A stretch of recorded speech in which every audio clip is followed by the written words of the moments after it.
theyeshiva.net. Your birthday is Pesach Sheni, so I sent to Rachi, I sent a sicha that the Rebbe said on Pesach Sheni, Tovshin Chaf Hei, 1965. Then you also celebrated a birthday. It was probably a different number. I wasn't born yet. So, as you see in the headline, Sichas Yom Aleph Yudalad Iyar Pesach Sheni Tovshin Chaf Hei. Okay, so this is a talk that the Rebbe gave on Sunday, the 14th of Iyar, Pesach Sheini, 1965, Tovshin Chaf Hei, B'hakinos ha'asiri de Nshei U'bnos Chabad techyena. It was the 10th convention of Nshei Chabad. So this was actually a sicha that the Rebbe gave to women. So I thought, as we're celebrating here the 70th birthday of such a distinguished woman, educator, teacher, mother, grandmother, it's great-grandmother. I know great-grandmother. I know. And Be'ezer Hashem, great-great-grandmother, it was appropriate to learn something, that was something that Rebbe addressed especially to women and girls at the convention, especially that this was said at the day of your bas mitzvah, so it's really amazing. And it's about Pesach Sheni. So let's get right into it. Okay? It's actually, there's even an audio of it, because it was in the weekdays. Obviously, it was said in Yiddish. And it was actually written in Yiddish by our relative, Reb Heshka Dubrovsky, Olav Shalom. And the Rebbe edited it. But I couldn't find it today. I wanted to have the original Yiddish. I couldn't find it. I don't know where it was printed, maybe the Yiddish Shehem. But I did find the Hebrew translation, so that's what we'll do. But I just say the original was in Yiddish. It was written by Heshka. The Rebbe edited it. The Rebbe held very much from Heshka Dubrovsky's writings. He was a very big, he was an admirer of his language. He had an amazing Yiddish. Heshka, the Rebbe Yeshua has amazing Yiddish. And the Rebbe really appreciated how he wrote the sichas. They were very skillful, extremely skillful and articulate. But this is a translation from the Yiddish. Okay, Aleph. I'll read and I'll translate. If anybody has a question, especially the birthday girl, please feel free to ask. Hiskansu shel bnei Yisrael k'may kol davar shemisrachish v'koyrim bnei Yisrael harizeh bevadei b'hashgacha pratis sheyesh bo mashmos v'yesh bo limud madua nifgashim b'mekayim zeh u'bizman zeh. Whenever Jews get together, like anything that happens with a Jew, it's always with divine providence. It's not a mistake. It's not random. There's meaning and there's a lesson. The fact that we're getting together in this space and in this time. Oimdim anu bePesach Sheni. We're standing in Pesach Sheni.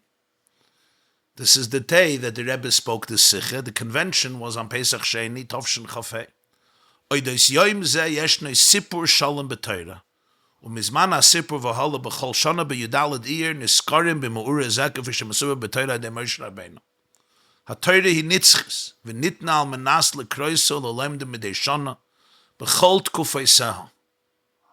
B'chol makom sheba Yehudi nimtza mizeh muvan shesipur zeh shenitim b'Torah meichel hoirav v'limud ha'masim l'bnei Yisrael anoshim v'noshim ha'nimtzayim b'mekayim zeh b'zman zeh. About this day, we have a whole complete story in Chumash. Of course, in Parshas Ba'aloischa, as he says in footnote 2.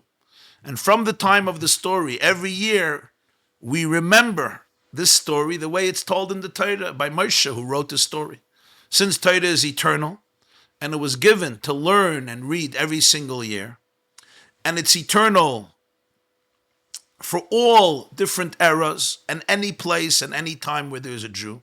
So this story too contains a lesson that is relevant to Jews, whether it's men, whether it's women, who are in this place and in this time, because its relevance is timeless and eternal and transcends any particular time and space.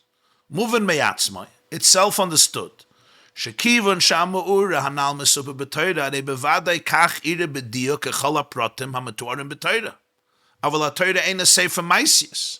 Ksha-Torah mesaperet sipu yesh b'mashmos v'limud amukim l'chol Yehudi. V'lechen kechol shaloim dem yoyse Torah. Masigim ba'oimek yoiser u'mefikim yoiser limudim v'erois hein la'atzmai, hein b'yachas l'anhagei mazulas, k'moiken keitzad linigim masiva shabonim tzayim. It's a story.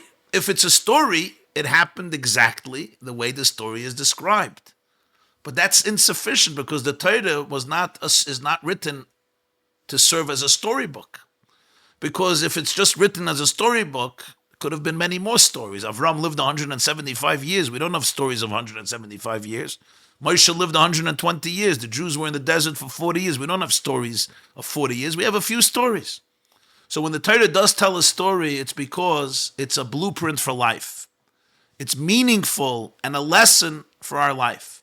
The more one learns, the more one can understand in a deeper way the lessons, meaning there's many layers of understanding and can get more lessons for themselves and for the relationships with others and their relationships with their environment. Kol zeh kolol v'noveya mekitzos mesipur kotze b'Torah. Ach liyoysa Torah Hashem HaKadosh Baruch Hu ein pele shesipur kotze b'yoysa. Shenimse b'psukim achadim belvad yochel lohachil asaros umeyois v'alfei hoirois. Ukechol shekvar lamdu v'od yilmedu mizeh yishar adayin malilmoid v'lilmoid atzaif kol aderes. All this can be even in a short story. You would think a short story with a few psukim, how many lessons can there be? One lesson, two lessons. He says, but it's the Torah of Hashem. So it's not a pellet. It's no wonder that a short story in a few psukim, a few verses, could contain tens, hundreds, and thousands of lessons. And as much as we learned and will learn, we will be able to learn it till the end of all generations, till meaning for eternity, because it's infinite. So infinity, if you have $1 million, you have $1 million. You have $1 billion, you have $1 billion. But at some point, it's finite, it's limited. But if you have infinity, so 1 million and 1 billion and 10 billion and 1 trillion, you're not getting any closer to infinity. So the Rebbe says, as much as you learn the story, you're going to have what to learn until the end of all generations, because it's Ein Sof, it comes from infinity. So don't think it's a few little psukim, what can we already do with it? He says you can do with it thousands and thousands of things you could learn out, and you have what to learn forever. This explains, the Rebbe says, in Gan Eden, they're learning Torah, the Avos, Moshe Rabbeinu, for 3,500 years. What do you learn for 3,500 years, especially in Gan Eden? Yeah, there's no iPhones, there's no distractions, the soul is not ADHD, it's complete presence, there's no static, the brain is clear, nobody eats garbage in Gan Eden, they eat only kale and cucumbers, like the birthday girl, and they don't even eat that. So everything goes in, yeah? There's no distractions, there's no recess, there's no breaks. But when you're dealing with infinity, you could learn more and more and more, because whatever you grasped, there's always more. Keinu gam b'negei l'sipur de Pesach Sheni. B'noisef l'chaloros masipur shenizbaru bava v'gam l'achreina. Hineis amkus ruya b'sipur tegalo iros chadoshes b'esem l'zmanenu zeh l'mekaimenu zeh. Hiros elu nitin limtzeh de sheyizbainenu heitev b'ma'ura k'vi she'ira b'shaita. The same is true with the story of Pesach Sheni. There are many lessons that we discussed in the past, and also recently. But if we delve into the story, we'll discover new lessons for our time and our place. But first, we need to contemplate and meditate on the event the way it happened then. And then we'll be able to apply it to our lives today. Because if I don't contemplate what happened then, I'm not really delving into the story. So you first have to learn the story well, and then we'll be able to apply it. Now the Rebbe begins the analysis of one element of the story. Ma hevi lePesach Sheni. What brought about a second Pesach? What happened? So here's the story in Parshas Balois. Kasher bnei Yisrael yotzim b'Mitzrayim v'yitzrichim lachik Pesach b'Midbar. Haya echad ha'tanoyim shakrav korban Pesach v'arichas ha'seder l'chol protav v'chel liyisrak aydei mi she'enoi tamei ishtar. The Jewish people come out of Egypt, and they need to celebrate the Pesach in the desert. There was a condition. Who can offer the korban Pesach, and who can organize and make a seder with all the details? Eat the sheep or the goat together with the matzah and the maror. The halacha was, there was a condition. It can only be somebody who was not spiritually defiled. Somebody who was pure. That person can bring the Korban Pesach and offer it for themselves, their families, and then eat it.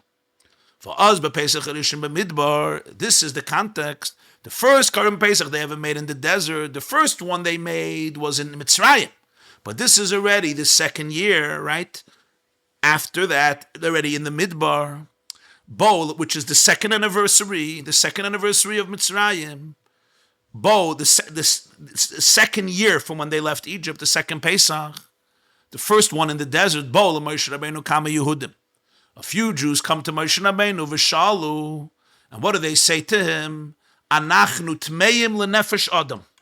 We are tamei lenefesh adam, meaning we are what's called tumas meis. What's tumas meis? Tumas meis is we became impure because of a death. Nefesh adam means a soul of a person that left the body.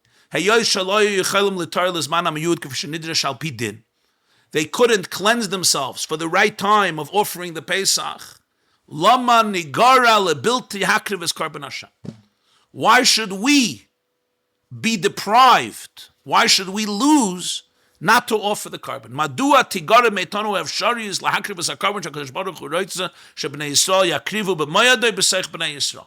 Hashem said, I want the Jewish people should offer a carbon. That's what he told Moshe Rabbeinu. This is all in Parshas Ba'aloischa, chapter 9. He said, I want them to do the Pesach b'mayadai in the right time. What's b'mayadai? B'mayadai means on Erev Pesach. And the Jewish people did it. And it was an extraordinary experience. And then the Torah says, but there were people who were tamei lenefesh adam. They were impure. So they couldn't bring the carbon Pesach. So they come to Moshe and Aaron on that day, Yud Daled Nisan. And what do they say? We're tamei. We are anachnu tmeim lama nigara lebilti akrivas karban Hashem b'mayadei b'seich b'nei Yisrael. Why should we be deprived from this opportunity? That's the story. What happens? Tain is zuevia lekach shemoy shivtichim l'shlis al kadosh baruch hu malo hashiv lahem. V'kadosh baruch hu amar shemakanu lahaba elu sheyibilta tohirim lo yichlu lakriv karban pesach b'mayadei nikva avudam l'zman akravas karban pesach chodesh acharei pesach yudal Iyar v'zeu hayom shel Pesach Sheni. So Moshe tells them, wait here. I'm going to see what Hashem tells me. And then Hashem tells him, tell the Jewish people that anybody who was tamei on Erev Pesach, they have an opportunity to have a Pesach Sheni, a second Pesach, which is a month later, on the 14th day of Iyar in the afternoon. Again, they will offer the Pesach and eat it with matzah and maror. And this is Pesach Sheni. Umeyaz kimeduba le'el chayegim Pesach Sheni b'chol shana b'yudalad Iyar. Acha filu bizmanenu la'achere shebeis hamikdash nechra v'iev shel akriv karban mitzaynim zois bekach she'einoim nem tachnun b'yom zeh u'bekach she'yom zeh hu chagigi yois mer yom tivdik mishar yom yois hashana ad kan teichen asip b'kitz. From that year, every year we celebrate Pesach Sheni, even now. Without a Beis HaMikdash, and we can't bring a carbon Pesach, we don't say Tachrun on this day, and this day is more festive than other days of the year. This is the story. Dalid Mao HaMusar Shalamedim Anu Mizeh. Now, let's apply this to our lives. And here the Rebbe asks a fascinating question. You have to listen to this question, a fascinating question. If we analyze the protest, the lament, the complaint of those Jews, the story is not understandable. Why? They begin by saying, Moshe, we're not pure. They said, Anachnu tmeim lenefesh adam. We are not pure. Ubetur hemshich v'siyum laza, heviyu es drishasam la'avshalem la'akriv carbon pesach. And then they say, Lama nigara, why should we lose out? Ba b'shah say that atayna yitzarech liyis lahepach. When you look at how they say it, there's something wrong. They should have said the opposite. They should have said, we're obligated to bring in carbon Pesach. And now we need to find advice despite the fact that we're tamei. Let me try to explain what the Rebbe is asking. It's a very interesting question. Let me just give a simple example. Okay. Let's say, chas v'shalom, a group of people, a class, or a team or a group of friends or a family decided to run the marathon, lahavdil, and they're training for months and months and months. They're perfecting their running skills. They have the best sneakers. They're exercising every day. They're eating the right foods. They go to the best nutritionist, our birthday girl, and they get all the directions of how to run. Gewaldig. Unfortunately, a few of the individuals have an accident, and they break a leg a few days before. They break a leg, right? So they come to the leader of the team, the leader of the marathon, and they say like this, you know, we broke our leg a few days ago. Lama Nigara, why are you not letting us run the marathon? And he's going to look at them and say, you just explained it. You just explained it because you broke your leg. What are you asking? You want that we should change the laws of the marathon, that we shouldn't run? We should just sit in one place? It's probably not what you're asking for. You want to know why God allows people to break their legs? That's the big question of, there's pain in the world. Things happen. So it's not a philosophical question. What are you asking? You're explaining why you can't run. You feel bad. I understand. I'm sorry. But what exactly do you want? This is exactly what they did to Moshe Rabbeinu. By the way, the Orach Chaim asked this question. The Sefarno asks this question. When you look at the Pasuk, they ask a question. They already answered it. The Pasuk says, they came to Moshe and said, Anachnu tmeim lenefesh adam. We are tamei. Okay, you broke your leg. Lama nigara. Why are we deprived? You just said because you're tamei. I'm sorry. What are we supposed to do? If a person can't eat, unfortunately, they can't eat. So you say, why am I not eating the Korban Pesach? Because I can't eat. For whatever reason, I can't run. You just said you're tamei, lama nigara. What are they asking? Are they asking Moshe to change the laws of the Korban Pesach?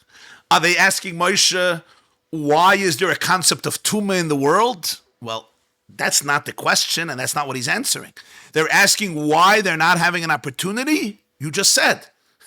The Rebbe said, if they would have said it differently, if they would have said, you know, we are obligated to be makav the Korban Pesach. We feel we're obligated. We can't because we're tamei. Is there an eitzah? That I understand. Is there an eitzah? Like you go to the head of the marathon and you say, you know what?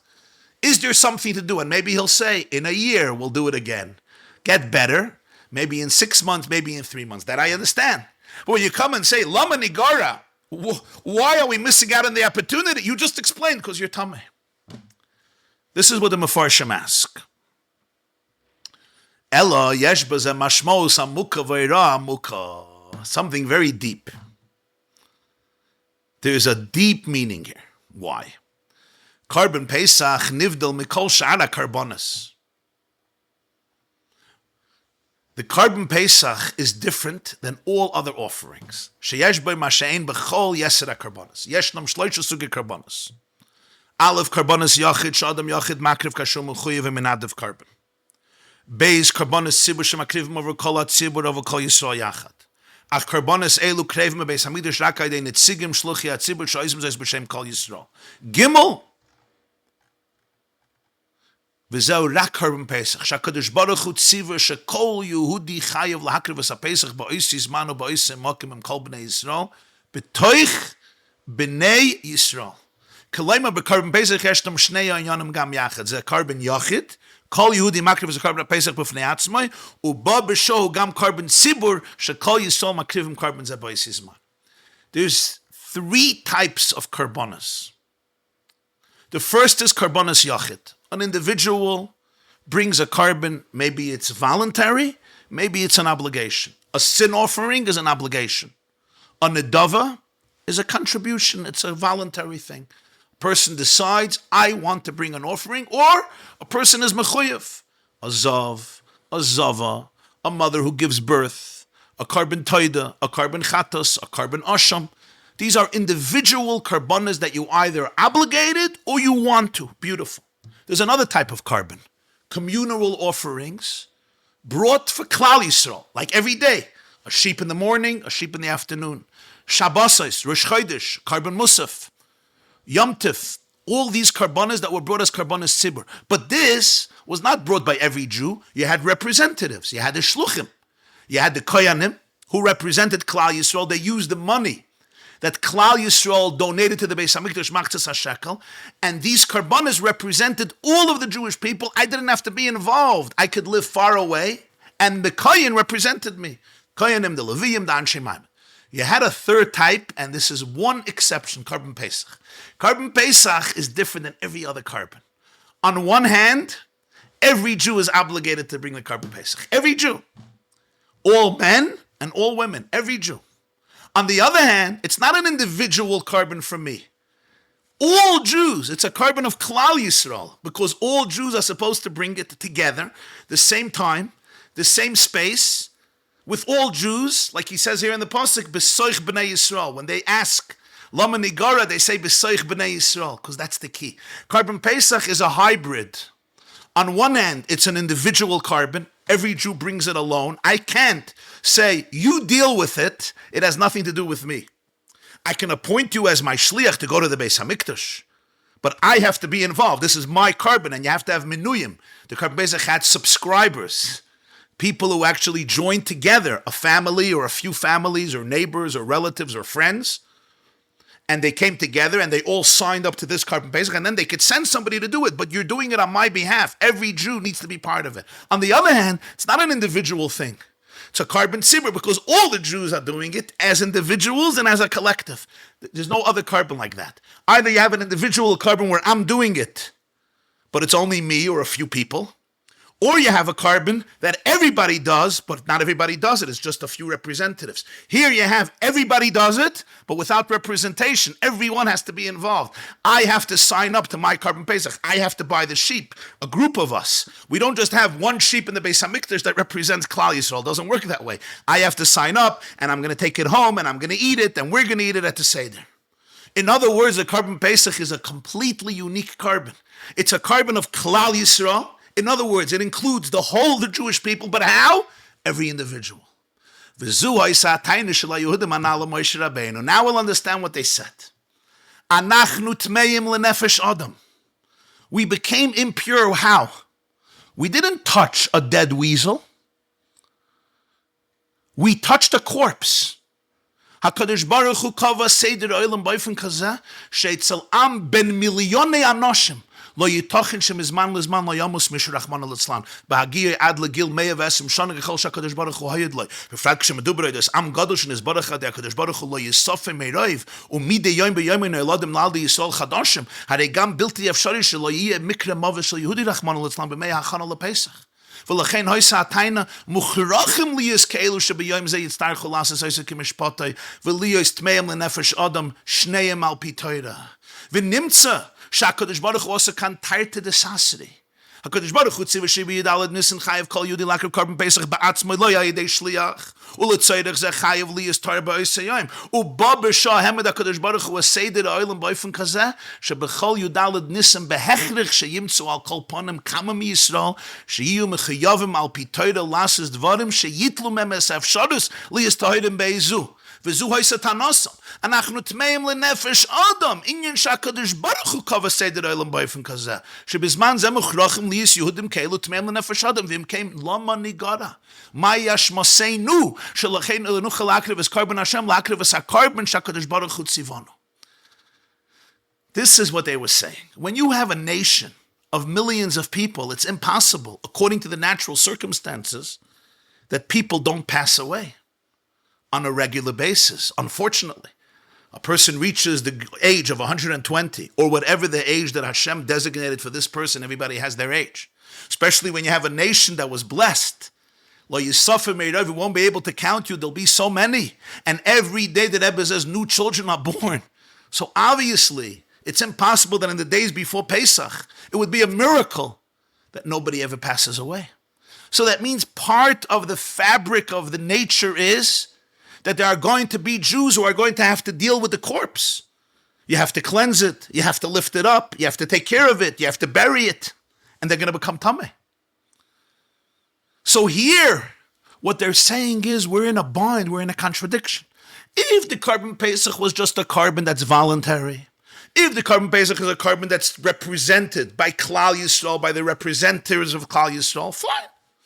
It's like every day there's a carbon tameh. That has no problem. I don't have to be there. I could be tameh. But Hashem wants the carbon Pesach to be every Jew. This is essential to Jewish identity. In fact, it's the only mitzvah's essay besides a bris where there's kares. The only mitzvah's essay where there's kares because it's essential to Jewish identity. It's our birthday. And it's interesting that till today, the greatest holiday that's celebrated by most Jews is Pesach, even more than Yom Kippur, even more than Hanukkah. Unfortunately, I once saw an ad in the New York Times promoting a Seder, matzah, and pork. On one hand, I was disgusted, and then I thought to myself, wow, these Jews, they're eating pork, but a Seder they're going to have. They're so insensitive, they don't know what it is, but they're going to have a Seder. Because somehow Jews feel this is identity, Pesach.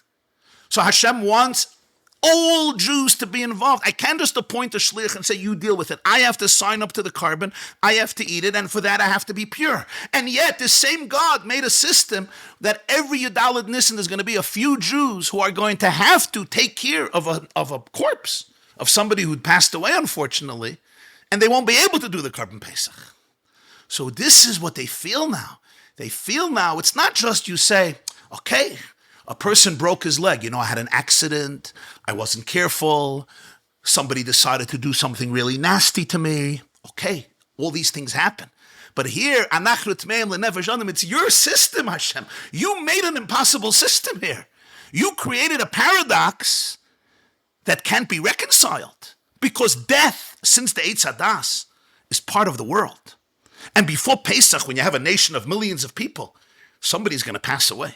So somebody's going to have to be tameh, and that Jew will not be able to bring the carbon. So it's not like I went to the wrong place, I wasn't careful, I was neglectful, something happened, I was punished, whatever it is. There are certain things. Yeah, somebody became a Metzora. You could say this happened, that happened, fine.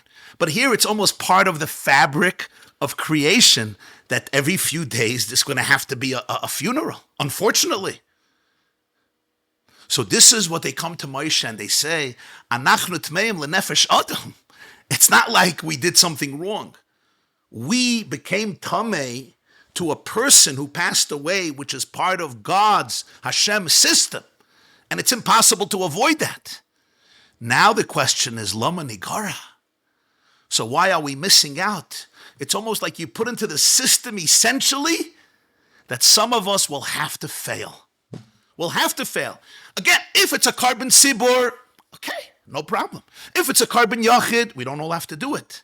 But this is a carbon for the whole Klal Yisrael, but every individual. And now you're depriving us. So you'll say, well, you became tummy. I know I became tummy, but somebody has to become tummy because people have to die. You made this system. So you're putting us into a very difficult bind. There is a system that's essential, and yet some of us just cannot do it. Now, this is a very deep question. Because this is not a question of blame of a particular person.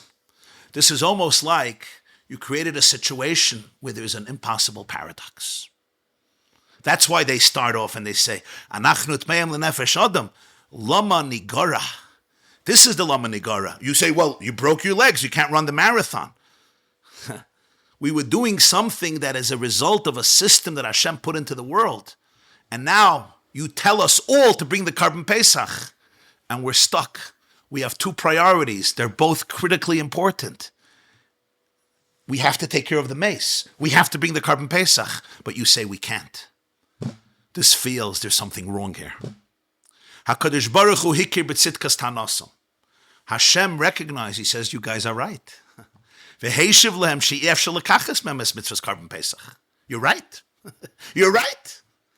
I want every person to have the carbon Pesach. I want you to take care of the corpse. I created a paradox. You're right. You're not losing out of it. You're not allowed to lose out of it. It's not fair. Pesach Sheni. And this question created a new Yom Tif, a new mitzvah. What's the new mitzvah? You're going to get your Pesach. In 1 month, you have a Pesach Sheini. Mizemes kabelas hayra mukal kol echad ve'echad mitanu rabim shayalim mechad gisader shakadosh baruch hu shebnei Yisrael yiyu am kadosh yuchlu hakar aleim sheim uvdalim v'noegim acheres mikolum esoilam Hem shoymrim Shabbos, oichlem kosher, mekaimim kol ha-mitzvah shaleim nitztavu, ili yidach giseh, midam HaKadosh Baruch Hu, b'matzav kazeh shem uchrachim, lahakdeh shoyes Shabbos, l'nyanim shel loichim mehagvarim, esav sharos lil metayre b'shayos elu, loichim mehayim moyes, esav sharos lismasa b'yis shalachin ucharoy shalayeladim shabam berchem HaKadosh Baruch Hu, loichim mehanoshim she'enam nisuis, esav sharos l'natzlis ha-shoyes, liskoinen kidi boy lekach shalachre zeh amidu bayis amiti b'Yisrael, bayis bono yisayis ha-Torah v'ha-mitzvahs HaKadosh Baruch Hu, teveya meyehudi shebeyoyse ba'olam shebara Hashem, yisnaik tamid lefi ha-Torah shalamayla meha'olam. Here we have a very profound lesson in life, and we can all relate to this. There are things in life you could say, you know what? It doesn't belong to you. I get it. It doesn't belong to me. This is not for me to worry about. It's not my shlichus. It's not my mission. Sometimes I do something in life, and I say there's nobody to blame but myself. I have to take responsibility for my choices. I took a wrong turn, and I realized I took a wrong turn, and I took the wrong turn anyway. There's consequences. But here's a much deeper problem. You created a system that seems impossible, at least for some. On one hand, Hashem says the Jewish people are part of a holy nation. You should be able to recognize on the Jewish people a holiness, a sublimity, a transcendence, a sanctity, unique in the world. It's Shabbos and kosher and all of the mitzvahs. On the other hand, I'm completely in a world, and I can't avoid that. And the Rebbe gets very graphic here. He says a person must dedicate many, many hours that deprive, he speaks about men, from the ability to learn Torah, from mothers, the ability to be completely dedicated to molding their children and creating their home, from women who are not married, girls who are not married, the ability to utilize these hours to establish and prepare for themselves for a future of creating a true, authentic foundation and home among the Jewish people. Because I'm living in a world, whatever that means, whether it's mental stress, financial stress, physical, emotional demands, every person in their world, but there's hours and hours and hours where the person needs to take responsibility for their life. Like Tmeim L'Nefesh Adam, we can't leave these corpses here. This is your system. You created the system. And for everybody that may mean something else, but the bottom line is, you want me to be in a world that God created. There's laws to follow. There's situations to deal with. There's fires to put out. There's crises to handle, emotional, practical, external, internal. And yet you gave me a Torah which essentially transcends a world. That's the complaint of these people. You put into a system an impossible paradox constantly. And I'm torn between two things. Do I run away from the Korban Pesach and I say, sorry, you know what? This doesn't apply to me. Or do I run away from my responsibility of taking care of this lifeless situation? This is the answer of Hashem and the lesson.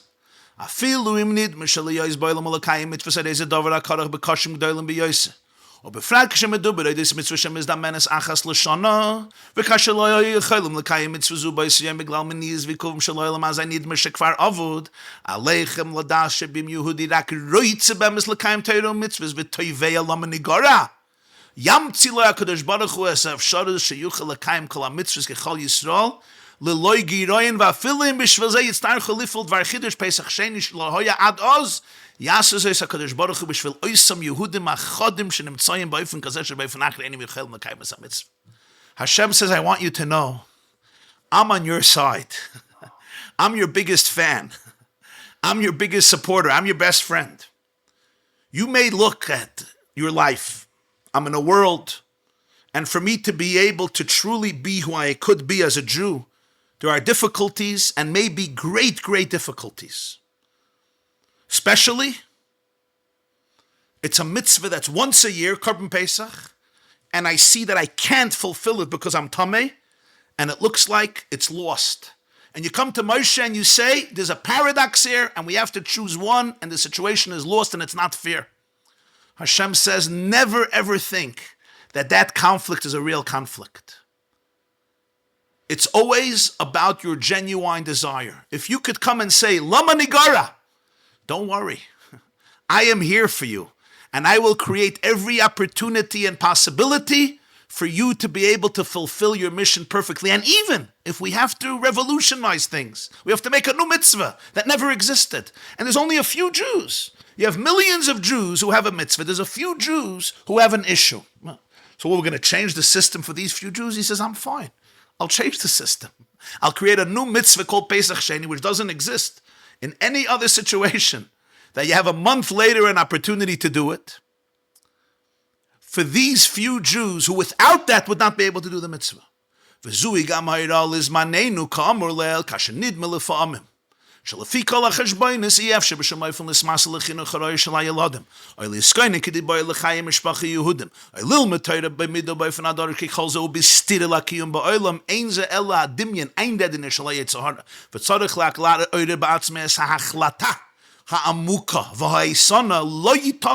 Shani kol yachid ish vish zaken v'tzar loy eye chas v'shalom b'toich b'nei Yisrael b'kaimam tzivu Hashem v'az yirush HaKadosh Baruch Hu noisen lem avshades miuchedes lekach.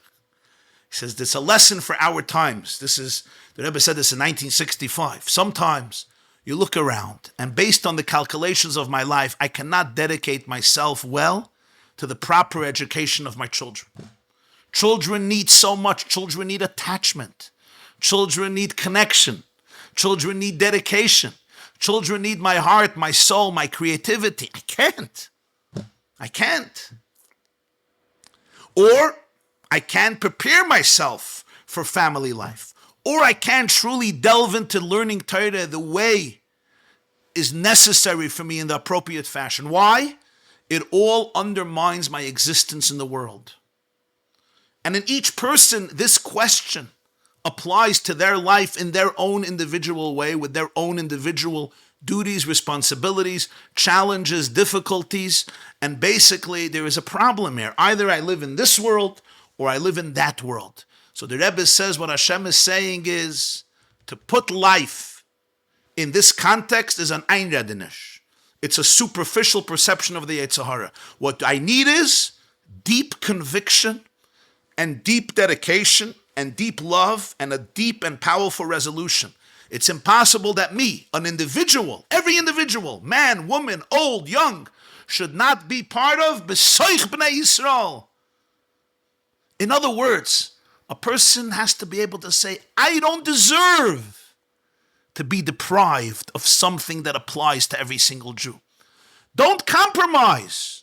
It's very easy to say, you know what, I'm the loser. Yeah, God spoke about everybody, but I'm an exception. They said, no, that's not fair. I don't deserve to live with anxiety always. I don't deserve to be deprived from a wholesome life. I don't deserve to be able to say, I can't bring the Korban Pesach. I'm not part of B'toich B'nei Yisrael. I'm different. My family has to suffer. I have to suffer. Don't go there. Don't go there.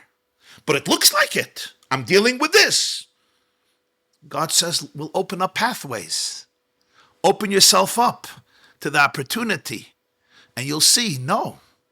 You're in a world, you have responsibilities in a world, but never ever will I deprive you from whatever it means for you to be able to live out your full potential and maximize yourself. But here the Rebbe says, there's a new question.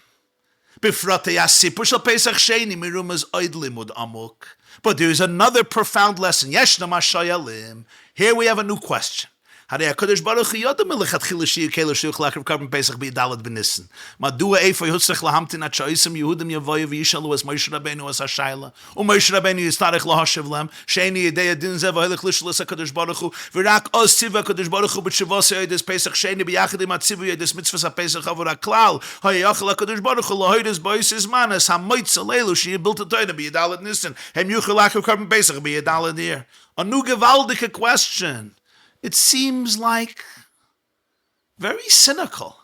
Hashem knew that there are going to be Jews who can't bring the Pesach and Yidalad Nissen. He knew. He knew that they were tamei. So why did he wait until these Jews should come? Cry to Moshe Rabbeinu. Moshe should go find out by Hashem and tell them, I don't know.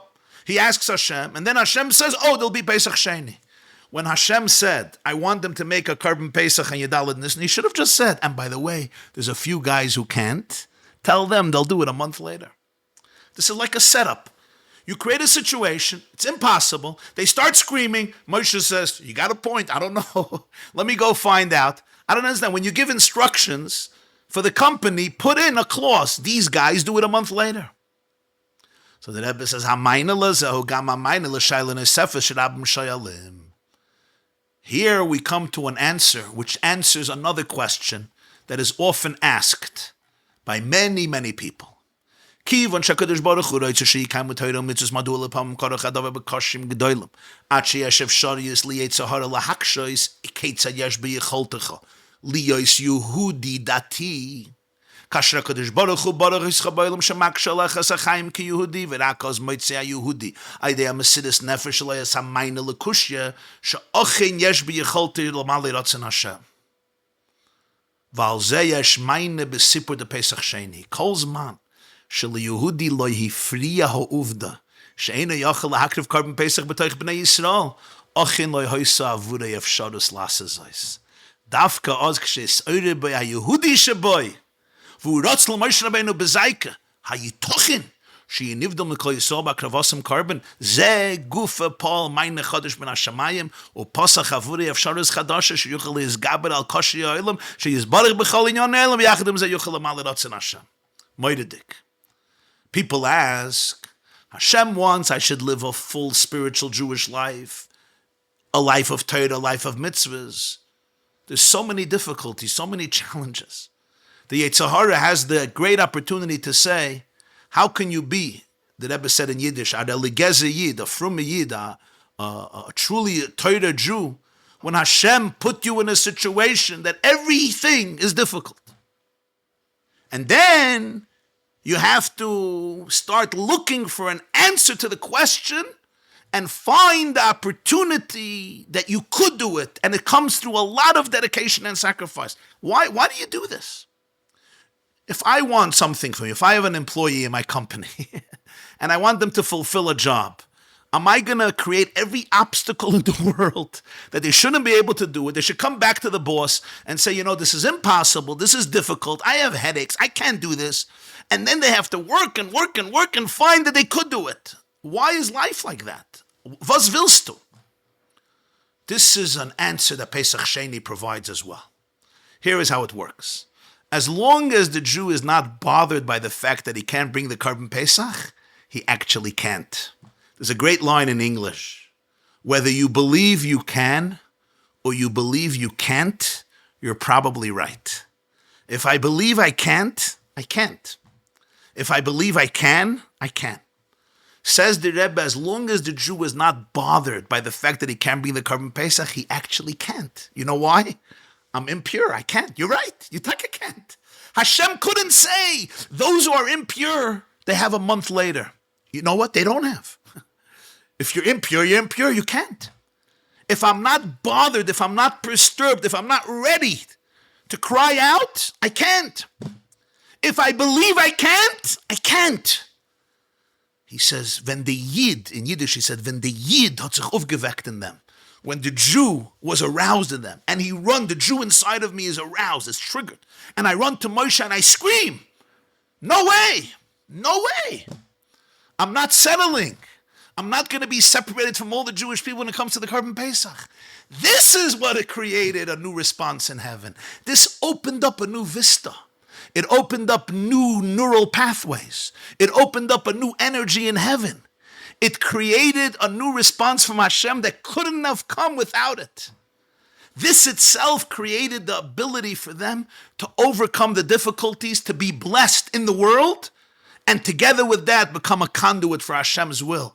The very belief and conviction and fight and cry, that's what eliminates the paradox. That's what creates this situation where you could do it. And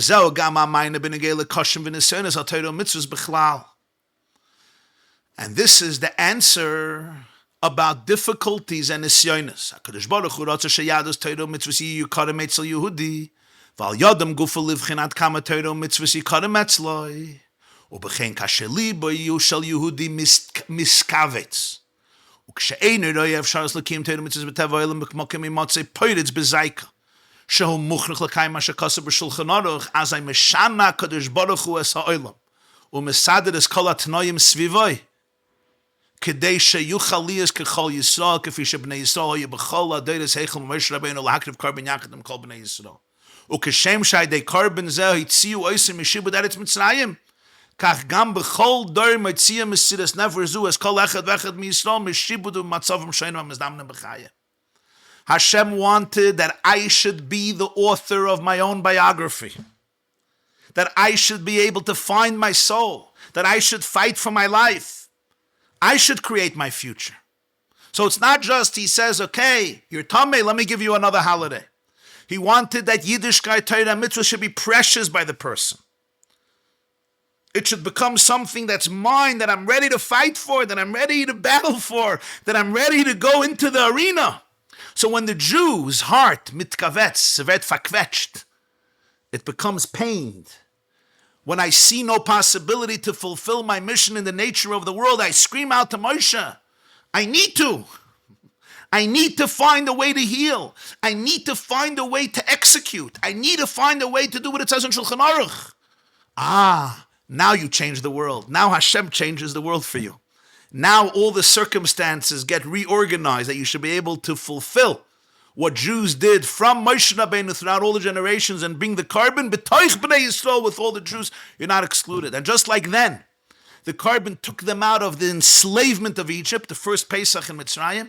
In every generation, this type of readiness and Mesiras Nefesh takes us out of our subjugation, of our shackles, of our emotional, physical, spiritual shackles from all of the circumstances in life that keep a person enslaved and subjugated and suppressed and repressed.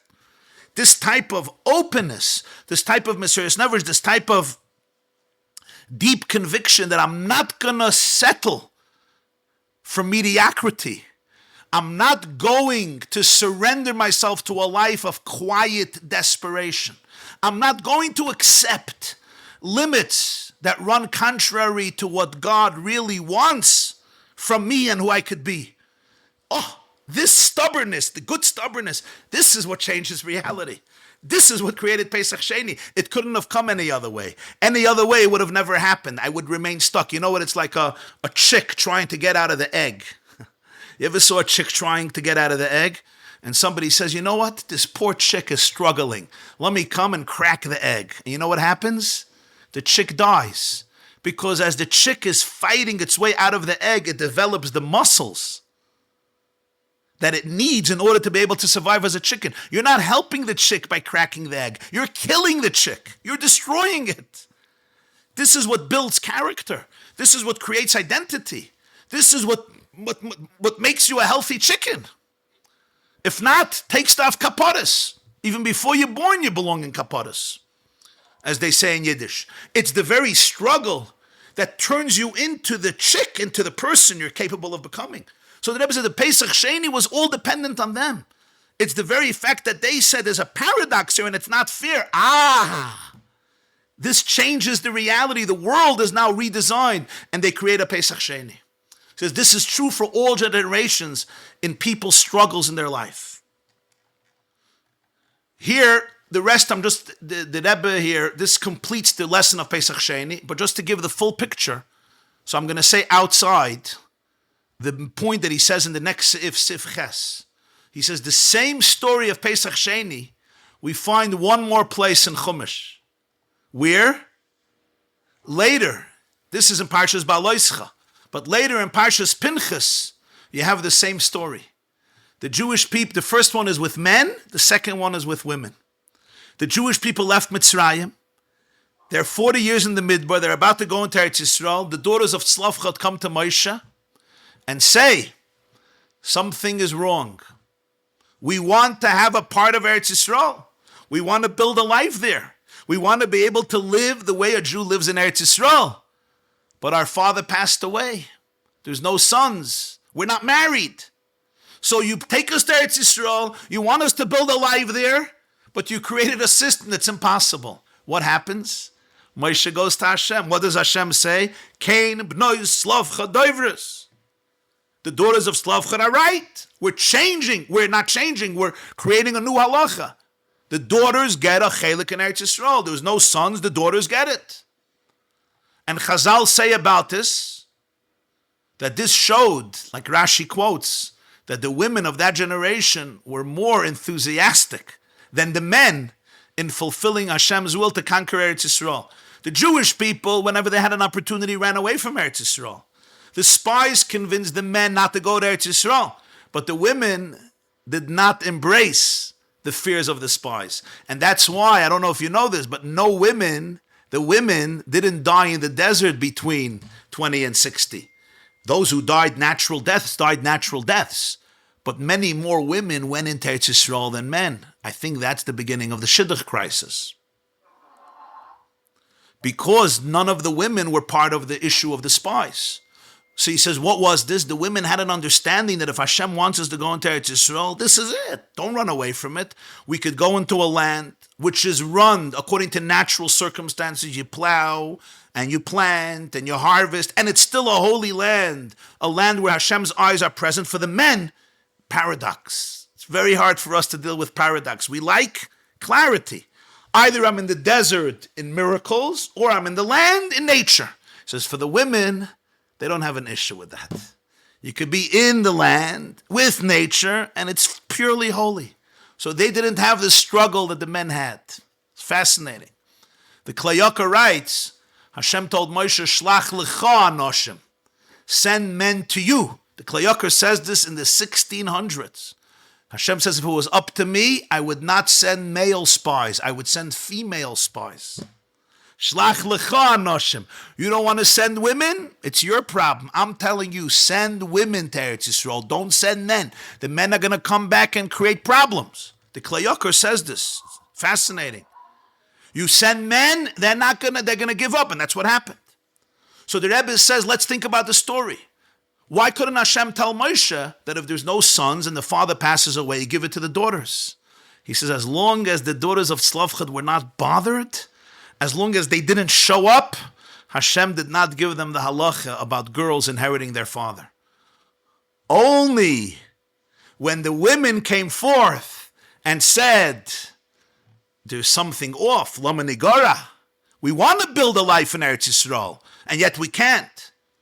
When it bothered them, it perturbed them, they were motivated. I want to build a life, and I know there's planting, and I know there's sowing, and I know there's harvesting, and I know there's toil. The manna is not coming down from heaven. That itself created a new parsha. Then Hashem wrote a special parsha in Torah, all the halachas of inheritance that's connected to the women. And the Rebbe finishes the sicha, Seif Tes, that Hashem should help, that this convention, which concludes the first decade of Nshei U'bnos Chabad's work, because this was the end of the first decade, 1965, should become a good beginning for the next decade, that every one of you, and through you, every Jewish woman should recognize, like the daughters of Tzlavchat, that we want and ask from Hashem His blessings and atzlacha to be able to lead and establish Jewish lives in this world. Even though it means that we don't detach, we remain completely connected to all of the functionings of reality and nature, whether it's plowing and planting, running a home, running a kitchen, running whatever a person is running. It takes administration, and it takes skill, and it takes work, and it takes energy. And we're not abandoning that, and that's where the purpose is. But we realize that we have the ability to ask that there should be able to be complete integration. Not only should that not take away from our ability to transform the world into a holy world, but on the contrary, the work itself should give us more energy, more fire, more light, more vitality, more passion to be able to fulfill Hashem's will with health and joy for many long, happy, and healthy years. What an appropriate blessing for a birthday. And as we said earlier, from this gathering on Pesach Sheni, we can all take a lesson that even if I live in a world, whatever my world looks like, when I look up and I hope to Hashem and I ask, and I really ask, He will ultimately show me a path and an open path and open the door to be able to triumph over my challenges and to live in this world without running away, the way a Jew could live and should live. And may you begin this from the 11th year and on with prosperity, with depth, with a new vitality and passion. until we will merit, as the Navi promised, to go together to the Holy Land and to see how to build a truly holy country, building the Beis HaMikdash, and the next Pesach, offering there the Karban Pesach. And he finishes, it should be B'simcha b'tuv levav, with joy and gladness of heart. Amen. The wanting of Mashiach, the wanting of transformation, the wanting of healing must come from within, because it's the human being who has so much dignity and power, and that's ultimately the purpose of creation, the unity between Hashem and the human being. Sarusa de Lasata, right. That's what the Baal Shem Tov used to say, Hashem tzilcha, Hashem is your shadow. Now we have to say this always with empathy, because sometimes people do have circumstances in life that are extremely, extremely difficult.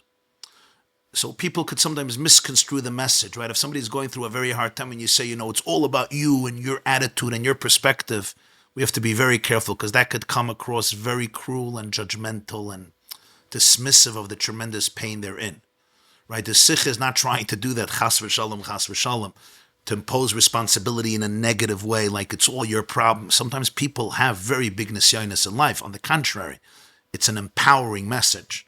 The empowering message is that wherever I am, I should never define it as the place of just absolute stuckness and paralysis, and I'm the loser of society. I always want to be able to find within myself my truest energy, and then I will be shocked on how much I could create. But it must be done with a tremendous amount of love and empathy, right? If there's an element of blame here, it's like, oh, you're the problem, you're the source of the problem, then people just become defensive and they shut down, and it's completely contrary to the message. Yeah, like Moshe, right? It's something we really have to speak to ourselves more than to somebody else, right? It's something, when they came to Moshe and they said, we're tamei, lama nigara, Moshe could have told them, what do you want from me? Well, yeah, fine, so you'll deal with it, Moshe said, I'm going to go talk to Hashem. He took it very seriously. He took it seriously, which is amazing. They had pain, and he didn't just dismiss it and say, okay, so fine, doesn't work out for you. What do you want?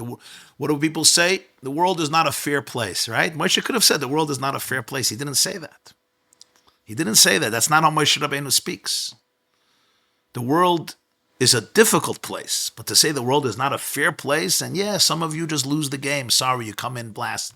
Moshe did not say that to them. It's fascinating. We sometimes have that attitude. Yeah, what do you want? Different cookies crumble in different ways.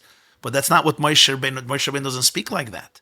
Because if every person is loved infinitely and every person has a mission that is infinitely valuable, you don't just say, some people come in last. Sorry, stop complaining. Go find another hobby. Moshe says, I got to bring this to Hashem. We have to talk about this. And Hashem says, they have a different shlichus. They have a Pesach Sheni. Which also tells us that sometimes the response is not you're going to be like everybody else. You're going to have your own Pesach Sheni. And that's very important. Certain people who became tamei in life, their healing is not that they do what everybody else does. God says there's a new holiday for you. It's called Pesach Sheni. That's a very powerful idea. In other words, your course may be a different course. Your path may be a different path. You're going to get to do the Karban Pesach because you're part of Klal Yisrael, but how are you going to do it? You're going to do it in your own unique way. You're not going to copy anybody else. You're going to do it a month later. It's going to be quiet in the Beis HaMikdash. Nobody's going to be there. It's just going to be you and God. Then you're going to have your own Karban Pesach. The story I once told about the guy who came to Frankfurt the day after Yom Kippur. He came the night after Yom Kippur. The story. The Chazan of Frankfurt went out of Shul Mitzvah Yom Kippur and he met a Russian Jew who was coming to Shul. He thought that was the night of Kol Nidre. And the guy was devastated to realize that the Shul was empty and he missed Yom Kippur. He never missed the Yom Kippur. And the Chazan went back to Shul and he put on his talis and he did Kol Nidre the night after Yom Kippur. It's a beautiful, beautiful story. His name was Reb Tzadok Weingart, Reb Tzadok.